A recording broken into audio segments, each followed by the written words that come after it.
प्रेम से बोलिए प्रभु श्री राम जी की जय। मंगल भवन अमंगल हारी, द्रवहु सुदशरथ अजिर बिहारी। कहूँ सखी यस को तनुधारी, जो न मोह यह रूप निहारी।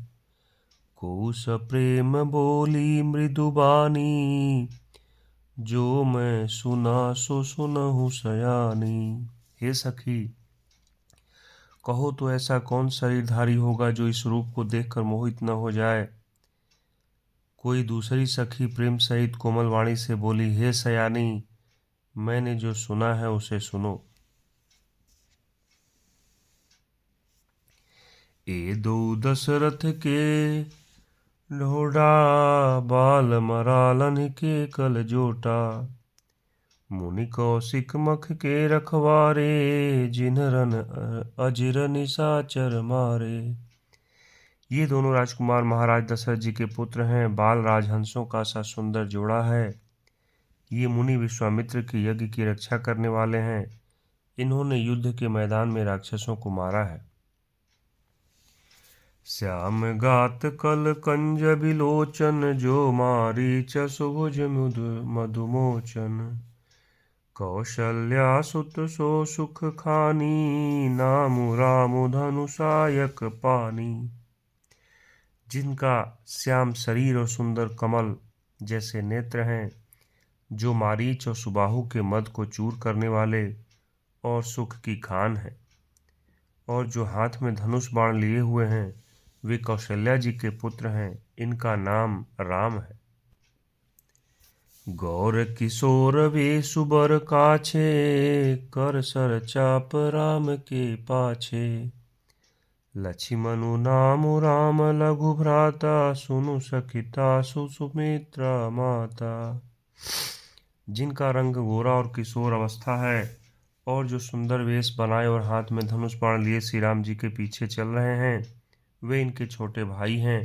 उनका नाम लक्ष्मण है। हे सखी सुनो, उनकी माता सुमित्रा है।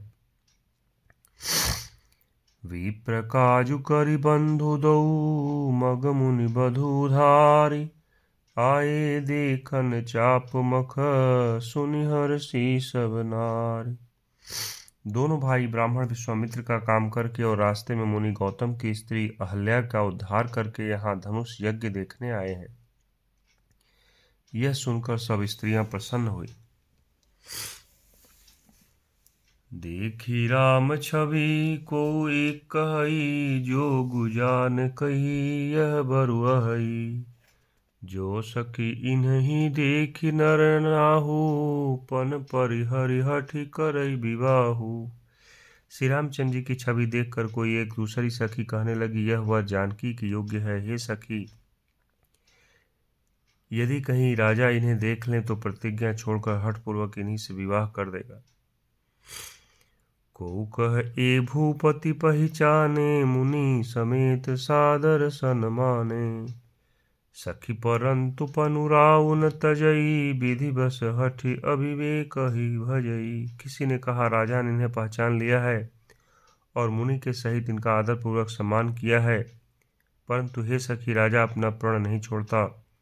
वह होनहार के वशीभूत होकर हठपूर्वक अविवेक का ही आश्रय लिए हुए हैं, प्रण पर अड़े रहने की मूर्खता नहीं छोड़ता। को कह जो भल अहई विधाता, सब कह सुनिय उचित फल दाता। तो जानकी मिली बरु एहू, नाहिन आली इहाँ संदेहू। कोई कहती है, यदि विधाता भले हैं और सुना जाता है कि वे सबको उचित फल देते हैं, तो जानकी जी को यही वर मिलेगा। हे सखी, इसमें संदेह नहीं है। जो विधि बस यस बने संजोगु, तो कृत कृत्य होई सब लोगु। सखी हमरे आरती अति ताते, कबहुँ ए आवहीं एहि नाते। जो दैव योग से ऐसा संयोग बन जाए तो हम सब लोग कृतार्थ हो जाएं। हे सखी, मेरे तो इसी से इतनी अधिक आतुरता हो रही है कि इसी नाते कभी ये यहाँ आवेंगे। नाही त हम कहूँ सुनहु सखी, इनकर दर्शन दूर। यह संघटु तब होई जब, पुण्य पुरा कृत भूर। नहीं तो विवाह न हुआ होता तो। हे सखी सुनो, हमको इनके दर्शन दुर्लभ है। यह संयोग तभी हो सकता है जब हमारे पूर्व जन्मों के बहुत पुण्य हैं। बोली अपर कहऊ सखिनी का, यही बियाह अतिहित सबही का। को कह शंकर चाप कठोरा, ए श्यामल मृदुगात किशोरा। दूसरी ने कहा, हे सखी तुमने बहुत अच्छा कहा, इस विवाह से सभी का परम हित है। किसी ने कहा, शंकर जी का धनुष कठोर है और ये सांवले राजकुमार कोमल शरीर के बालक हैं। अबु असमंजस अहै सयानी, यह सुनी अपर कहई मृदुबानी। सखीन कह को अस कहई, बड़ प्रभाव देखत लघु अहई। हे सयानी, अब असमंजस ही है। यह सुनकर दूसरी सखी कोमल वाणी से कहने लगी, हे सखी, इनके संबंध में कोई कोई ऐसा कहता है कि ये देखने में तो छोटे हैं पर इनका प्रभाव बहुत बड़ा है। परसि जासु पद पंकज धूरी, तरी अहल्याकृत अघ भूरी। सो की रही बिनु शिव धनु तोरे, यह प्रतीति परिहरिय न भोरे। जिनके चरण कमलों की धूलि का स्पर्श पाकर अहल्या तर गई, जिसने बड़ा भारी पाप किया था, वे क्या शिव जी का धनुष बिना तोड़े रहेंगे। इस विश्वास को भूलकर भी नहीं छोड़ना चाहिए। जेहि बिरंचि रचि सिय सवारी, तेहि श्यामल बरु रचउ बिचारी। तासु बचन सुनि सब हरसानी, ऐसे ही हो कहई मृदुबानी। जिस ब्रह्मा ने सीता को संवार कर बड़ी चतुराई से रचा है, उसी ने विचार कर सांवला वर भी रच रखा है। उसके ये वचन सुनकर सब हर्षित हुई और कोमलवाणी से कहने लगी, ऐसा ही हो। हिय हर सही बर सही सुमन, सुमुखी सुलोचन वृंद। जाहि जहाँ जह बंधु दो, तह तह परमानंद। सुंदर मुख और सुंदर नेत्रों वाली स्त्रियां समूह की समूह हृदय में हर्षित होकर फूल बरसा रही हैं। जहाँ जहाँ दोनों भाई जाते हैं, वहाँ वहाँ परम आनंद छा जाता है। पुर पूरब दिसि गे दो भाई, जह धनु मख हित भूमि बनाई। अति विस्तार चारु गच ढारी, विमल वेदिका रुचिर सवारी। दोनों भाई नगर के पूरब ओर गए, जहाँ धनुष यज्ञ के लिए भूमि बनाई गई थी। बहुत लंबा चौड़ा सुंदर ढाला हुआ पक्का आंगन था, जिस पर सुंदर और निर्मल वेदी सजाई गई थी। चहु दिसि कंचन मंच विशाला, रचे जहाँ बैठई महिपाला। तेहि पाछे समीप चहु पासा, अपर मंच मंडली बिलासा। चारों ओर सोने के बड़े बड़े मंच बने थे, जिन पर राजा लोग बैठेंगे। उनके पीछे समीप ही चारों ओर दूसरे मचानों का मंडलाकार घेरा सुशोभित था। कछुक ऊंच सब भांति सुहाई, बैठई नगर लोग जह जाई। तिनके निकट विशाल सुहाए, धवल धाम बहुबरन बनाए। वह कुछ ऊंचा था और सब प्रकार से सुंदर था। जहाँ जाकर नगर के लोग बैठेंगे, उन्हीं के पास विशाल एवं सुंदर सफेद मकान अनेक रंगों के बनाए गए हैं। जह बैठे देखहि सब नारी, जथा जोगु निज कुल अनुहारी। पुर बालक कही कही मृदु बचना, सादर प्रभु ही दिखावहि रचना। जहाँ अपने अपने कुल के अनुसार सब स्त्रियां यथा योग्य, जिसको जहाँ बैठना उचित है बैठकर देखेंगी। नगर के बालक कोमल वचन कह कहकर आदरपूर्वक प्रभु श्री रामचंद्र जी को यज्ञशाला की रचना दिखला रहे हैं। सब शिशु एहि मिस प्रेम बस, परसि मनोहर गात। तन पुल कहीं अति हर खुशिया, देखी देखी दो भ्रात। सब बालक इसी बहाने प्रेम के वश होकर श्री राम जी के मनोहर अंगों को छूकर शरीर से पुलकित हो रहे हैं और दोनों भाइयों को देख देख कर उनके हृदय में अत्यंत हर्ष हो रहा है। शिशु सब राम प्रेम बस जाने, प्रीति समेत निकेत बखाने। निज निज रुचि सब लेहि बोलाई, सहित स्नेह जाहि दो भाई। श्री रामचंद्र जी ने सब बालकों को प्रेम के वश जानकर स्थानों की प्रेम पूर्वक प्रशंसा की। इससे बालकों का उत्साह, आनंद और प्रेम और भी बढ़ गया, जिससे वे सब अपनी अपनी रुचि के अनुसार उन्हें बुला लेते हैं और प्रत्येक के बुलाने पर दोनों भाई प्रेम सहित उनके पास चले जाते हैं। राम देखा वही अनुजहि रचना, कही मृदु मधुर मनोहर बचना। लव निमेष महु भुवन निकाया, रचई जासु अनुशासन माया। कोमल मधुर और मनोहर वचन कहकर श्री राम जी अपने छोटे भाई लक्ष्मण को रचना दिखलाते हैं, जिनकी आज्ञा पाकर माया लव निमेष पलक गिरने के चौथाई समय में ब्रह्मांडों के समूह रच डालती है। भगति हेतु सोई दीन दयाला, चितवत चकित धनुष मखसाला। कौतुक देखि चले गुरु पाही, जानि विलंबु त्रास मन माही। वहीं दीनों पर दया करने वाले श्री राम जी भक्त की भक्ति के कारण धनुष यज्ञशाला को चकित होकर आश्चर्य के साथ देख रहे हैं। इस प्रकार सब कौतुक विचित्र रचना देखकर वे गुरु के पास चले।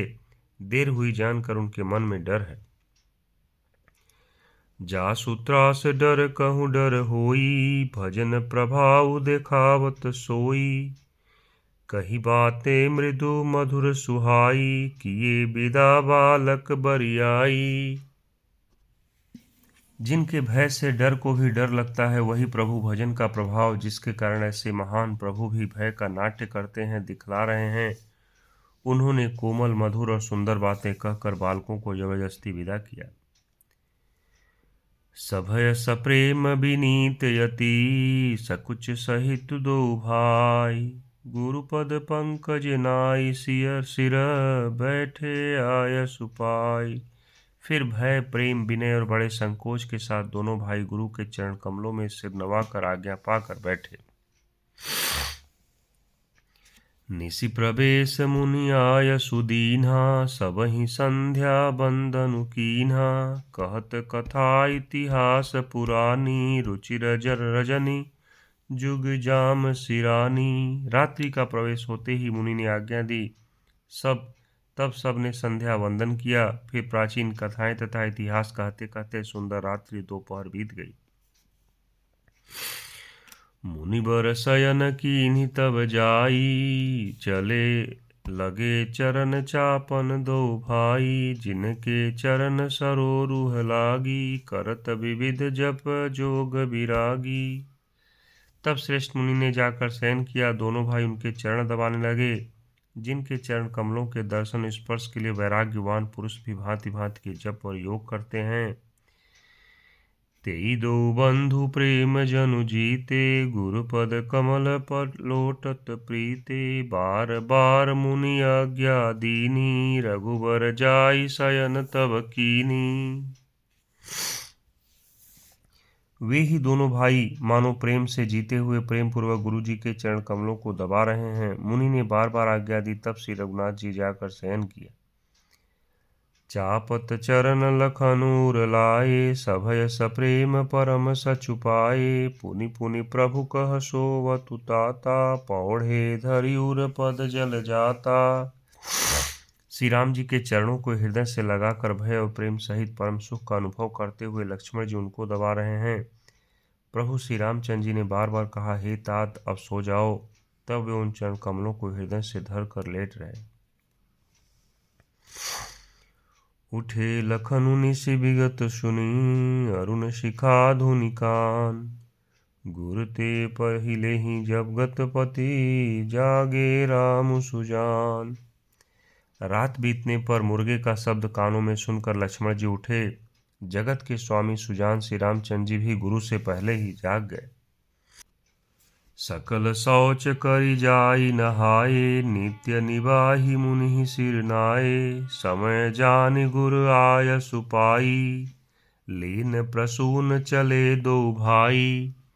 सब शौच क्रिया करके वे जाकर नहाए। फिर संध्या नित्य कर्म समाप्त करके उन्होंने मुनि को मस्तक नवाया। पूजा का समय जानकर गुरु की आज्ञा पाकर दोनों भाई फूल लेने चले। भूप बागु बर देखे उजाई, जहाँ बसंत ऋतु हरहि लो भाई। लागे बिटप मनोहर नाना, बरन बरन बर बेली बिताना। उन्होंने जाकर राजा का सुंदर बाग देखा, जहाँ बसंत ऋतु लुभा कर रह गई है। मन को लुभाने वाले अनेक वृक्ष लगे हैं। रंग बिरंगी उत्तम लताओं के मंडप छाए हुए हैं। नव पल्लव फल सुमन सुहाए, निज संपत्ति सुर रुख लजाए। चातक कोकिल कीर चकोरा, कूजत बिहग नटत कल मोरा। नए पत्तों, फलों और फूलों से युक्त सुंदर वृक्ष अपनी संपत्ति से कल्प वृक्ष को भी लजा रहे हैं। पपीहे, कोयल, तोते, चकोर आदि पक्षी मीठी बोली बोल रहे हैं और मोर सुंदर नृत्य कर रहे हैं। मध्य बाग सरु सोह सुहावा, मणि सोपान विचित्र बनावा। बिमल सलिलु सरसिज बहुरंगा, जल खग कूजत गुंजत भृंगा। बाग के बीचों बीच सुहावना सरोवर सुशोभित है, जिसमें मणियों की सीढ़ियां विचित्र ढंग से बनी हैं।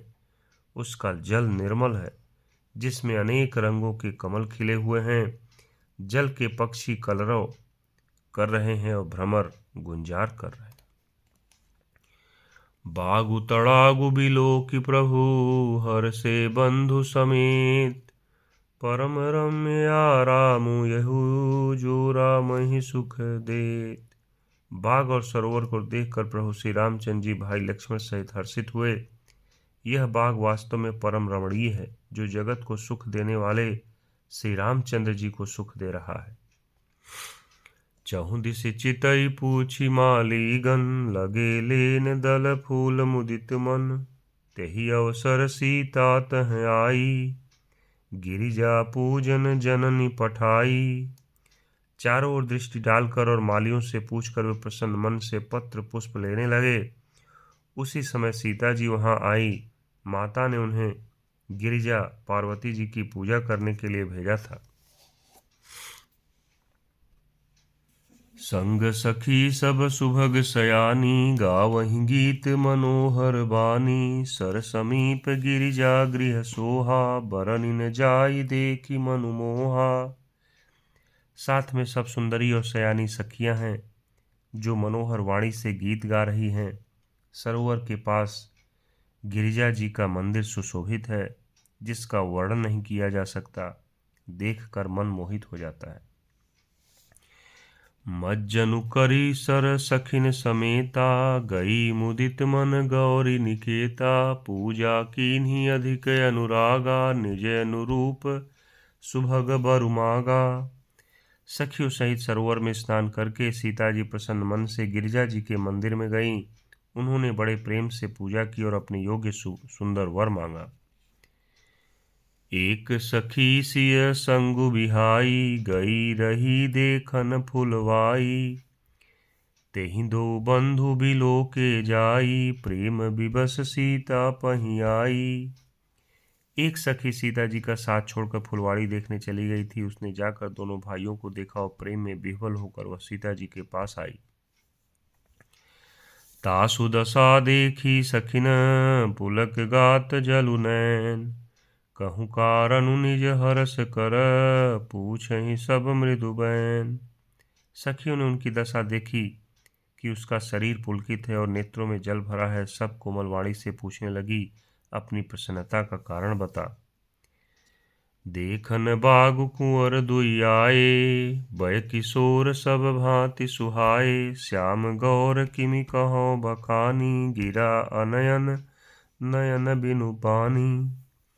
उसने कहा, दो राजकुमार बाग देखने आए हैं, किशोर अवस्था के हैं और सब प्रकार से सुंदर है। वे सांवले और गोरे रंग के हैं। उनके सौंदर्य को मैं कैसे बखान कर कहूँ। वाणी बिना नेत्र की है और नेत्रों की वाणी नहीं है। सुनि हरषि सब सखी सयानी, सियहि अति उत्कंठा जानी। एक कहै नृप सुत तेई आली, सुने जे मुनि संग आय काली। यह सुनकर और सीता जी के हृदय में बड़ी उत्कंठा जानकर सब सयानी सखियां प्रसन्न हुईं। तब एक सखी कहने लगी, हे सखी, ये वही राजकुमार हैं जो सुना है कि कल विश्वामित्र मुनि के साथ आए हैं। जिन्ह निज रूप मोहनी डारी, कीन्हे स्ववश नगर नर नारी। बरनत छवि जह तह सब लोगु, अवश्य देखियहि देखन जोगु। और जिन्होंने अपने रूप की मोहनी डालकर नगर के स्त्री पुरुषों को अपने वश में कर लिया है, जहाँ तहाँ सब लोग उन्हीं की छवि का वर्णन कर रहे हैं। अवश्य चलकर उन्हें देखना चाहिए, वे देखने ही योग्य हैं। तासु बचन यति सियहि सुहाने, दरस लागी लोचन यकुलाने। चली अग्र करि प्रिय सखी सोई, प्रीति पुरातन लखई न कोई। उनके वचन सीता जी को अत्यंत ही प्रिय लगे और दर्शन के लिए उनके नेत्र अकुला उठे। उसी प्यारी सखी को आगे करके सीता जी चली। पुरानी प्रीति को कोई लख नहीं पाता। सुमिरि सिय नारद बचन, उपजी प्रीति पुनीत। चकित बिलोकति सकल दिशि, जनु शिशु मृग सभीत। नारद जी के वचनों का स्मरण करके सीता जी के मन में पवित्र प्रीति उत्पन्न हुई। वे चकित होकर सब ओर इस तरह देख रही हैं मानो डरी हुई मृग छौनी इधर उधर देख रही है। कंकन किंकिनी निपुर धुनि, सुनी कहत लखन सन राम हृदय गुनी। मानहु मदन दुंदुभि दीन्ही, मनसा विश्व विजय सब कीन्ही। कंकड़ हाथों के कड़े, करधनी और पायजेब के शब्द सुनकर श्री रामचंद्र जी हृदय में विचार कर लक्ष्मण से कहते हैं, यह ध्वनि ऐसी आ रही है मानो कामदेव ने विश्व को जीतने का संकल्प करके डंके पर चोट मारी है। अस कहि फिर चितए तेहि ओरा, सिय मुख शशि भय नयन चकोरा। भय बिलोचन चारु अचंचल, मनहु सकुचि निमि तजे दिगंचल। ऐसा कहकर श्री रामचंद्र जी ने फिर उस ओर देखा। श्री सीता जी के मुख रूपी चंद्रमा को निहारने के लिए उनके नेत्र चकोर बन गए। सुंदर नेत्र स्थिर हो गए, टकटकी लग गई, मानो निमि जनक जी के पूर्वज ने, जिनका सबकी पलकों में निवास माना गया है, लड़की दामाद के मिलन प्रसंग को देखना उचित नहीं, इस भाव से सकुचाकर पलकें छोड़ दी, पलकों में रहना छोड़ दिया और जिससे पलकों का गिरना रुक गया। देख सिय शोभा सुख पावा, हृदय सराहत बचन न आवा। जनु बिरंच सब निज निपुनाई, बिरच विश्व कह प्रगति दिखाई। सीता जी की शोभा देखकर श्री राम जी ने बड़ा सुख पाया। हृदय में वे उनकी सराहना करते हैं, किंतु मुख से वचन नहीं निकलते। वह शोभा ऐसी अनुपम है मानो ब्रह्मा ने अपनी सारी निपुणता को मूर्तिमान कर संसार को प्रकट करके दिखा दिया हो। सुंदरता कहु सुंदर करई, छवि गृह दीप शिखा जनु बरई। सब उपमा कवि रहे जुठारी, कहीं पट तरौ विदेह कुमारी। वह सीता जी की शोभा सुंदरता को भी सुंदर करने वाली है। वह ऐसी मालूम होती है मानो सुंदरता रूपी घर में दीपक की लौ जल रही हो। अब तक सुंदरता रूपी भवन में अंधेरा था, वह भवन मानो सीता जी की सुंदरता रूपी दीप शिखा को पाकर जगमगा उठा है, पहले से भी अधिक सुंदर हो गया है। सारी उपमाओं को तो कवियों ने जूठा कर रखा है, मैं जनक नंदिनी से सीता जी की किस से उपमा दूं। सिय शोभा ही बरनि प्रभु, आपनि दशा विचारी। बोले सुचि मन अनुज सन, बचन समय अनुहारी। इस प्रकार हृदय में सीता जी की शोभा का वर्णन करके और अपनी दशा को विचार कर प्रभु श्री रामचंद्र जी पवित्र मन से अपने छोटे भाई लक्ष्मण से समय अनुकूल वचन बोले। मंगल भवना अमंगल हारी। द्रवहु सुदशरथ अजिर बिहारी। बोलो श्याम रामचंद्र की जय। हर हर महादेव।